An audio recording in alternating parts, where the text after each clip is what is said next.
Welcome to Quill Sword Blogcast. Is Israel the Baddie? No. The morons that listen only to one side are morons. Hamas is a terrorist organization, not because the big mini U.S. says so, but because that's how they behave and have behaved since their inception. If that weren't enough proof, October 7th removed all doubt. There have been lots of accusations flying. Allegations of involvement of Gazan civilians in the massacre have been credibly made. Kinda. Terrorists and civilians are notoriously difficult to distinguish because the terrorists refuse to wear uniforms. That means the reports can be truthful, but mistaken. Or they can be flat out lies. Israel isn't running for sainthood. Humans do bad things, and sometimes that becomes more likely when they are mad. It would be nice if life came in episodic form. 3 15-minute segments of working it out and one of solving the whole thing. Life would be so much easier if we didn't have to figure out the messy, complicated stuff. You know, us. Instead, we get to sort out all the conflicting reports. Hamas claims tens of thousands of civilian deaths, but doesn't release any videos documenting all the deaths. IDF releases tons of video documenting their activity and owns their mistakes, even the tragic ones. Now, that doesn't mean everything Hamas says is a lie or everything the IDF claims is true, but it does tell us that the IDF has the credibility high ground. But let's assume the worst, that Israel is lying about the impact in Gaza. Would that make their actions in Gaza genocide? No. Genocide is pretty specific in international law, but let's be a bit less pedantic. Genocide as the destruction of a people group is simply not what's happening. 30,000 is a whole lot less than 2 million. The U.S. has been dropping food and supplies into Gaza. Israel has allowed some aid into Gaza via truck. In all likelihood, much of that aid is stolen and misappropriated by Hamas. People don't normally risk drowning over extra boxes unless they doubt that they will get any part of the other boxes. Also, it's on page 2 of the terrorist handbook. Starve your own people for better control. I could be overly cynical, but there's still more evidence that Gazan civilians are more pawns than victims. Egypt. Now, no Middle Eastern nation wants Hamas or the Gazans. None. Zero. Why?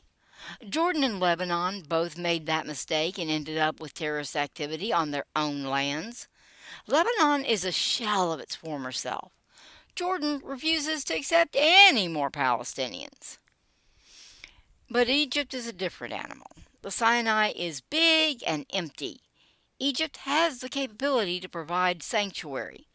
Egypt literally is on the border with Gaza. All they have to do is open a gate and the Gazans can escape Gaza. Are Egyptians so heartless as to deny the victims of a genocide sanctuary? Or is it that Egypt doesn't believe that there's a genocide and so is more concerned with protecting its own hide from the Hamas crazies that will undoubtedly cross the border with the civilians? Reality is something in the middle, but the point stands. Egypt is not behaving as if it believes that there is a genocide being committed against their Muslim brethren. Both Egypt and Saudi Arabia are actually acting more like they favor Israel. Not overtly, but if they didn't hope for an Israeli victory, they would both be joining the chorus of denunciations instead of their rather muted responses. But if that's not enough for you, I give you Iran. 350 weapons were launched at Israel. Why? It wouldn't stop the war. If anything, that'd make it worse. Would, except that Iran's reason is more mundane. They didn't want to look bad after Israel bombed their military personnel in a building next to an embassy. FYI, No, military should not be based on or near or operating near an embassy. Even if Israel had been at fault, and it wasn't, Iran wasn't justified in unleashing so much firepower. That was promptly shot down, in at least part because Iran went out of its way to tell everyone that it was attacking. It's the kid that taps you on the shoulder to annoy you, but then tries to convince you not to haul off and hit him because they didn't really hit you. Yes, international relations really are that juvenile. Israel will bide its time and hit them anyway. Yes, it's just as juvenile, but that kid stops hitting people once he gets hit a few times himself. Speaking of juvenile, no, this won't start World War III. Aren't we on World War 3.10 at this point? Anyway, it won't set off the entire region either. Iran is being enough of a pain in the backside to convince people that it's still a player in the region. Okay, really dumb people, but they will take what they can get. Iran can't afford a war with the Girl Scouts at this point, let alone ticked off neighbors and superpowers. If you want a cartoon villain, try Hamas. Oh, they are the villains of the story, all right, but more snidely Whiplash than Goldfinger. Let's go on a rampage at a peace concert. That alone was moronic. And kill innocent civilians. Let's go after the children of Holocaust survivors in the process. What could go wrong? Well, everything. Israel is still playing fairly nice and at least trying to avoid civilian casualties, but the kid gloves are not only off, they're off the planet. There's no going back, and there is no nation state truly willing to come to the aid of Hamas. That takes boots on the ground, not random pot shots at unarmed ships and telegraphed attacks. Mind you, Egypt doesn't really want the headache, but if there were a serious coalition in the Middle East, Egypt could be pressured into letting troops into the Sinai for the counterattack. There simply is no such coalition. Lip service and strategic apathy have been the overwhelming response from the Middle Eastern leadership. Probably some backroom debates about just how many weapons the stupid Houthis have and how soon Saudi Arabia can attack them once this crisis dies down. Oh, no, not in defense of Israel. The Saudis aren't that chummy with Israel yet. No, the Saudis just want to be rid of the Houthis.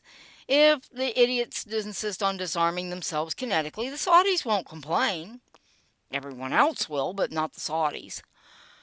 Does this sound even remotely like these nations think their brothers are undergoing a true genocide?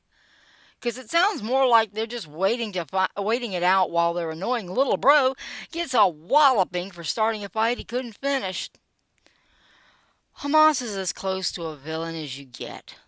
In reality, Hamas is an overhyped gang with just enough rope to hang itself and enough desperate and stupid people to make the thing painful for everyone.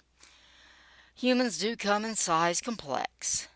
But no matter how sorry we might feel for people who had their futures robbed from them by the very organization they are fighting for, what they did on October 7th is not and cannot be justified. There is no big baddie. They're just people. One group decided to do the unthinkable. The other group decided to end the problem. Hopefully without losing themselves. No, Israel isn't the baddie. The closest thing to a baddie is Hamas, with Iran playing a very bad version of Goldfinger.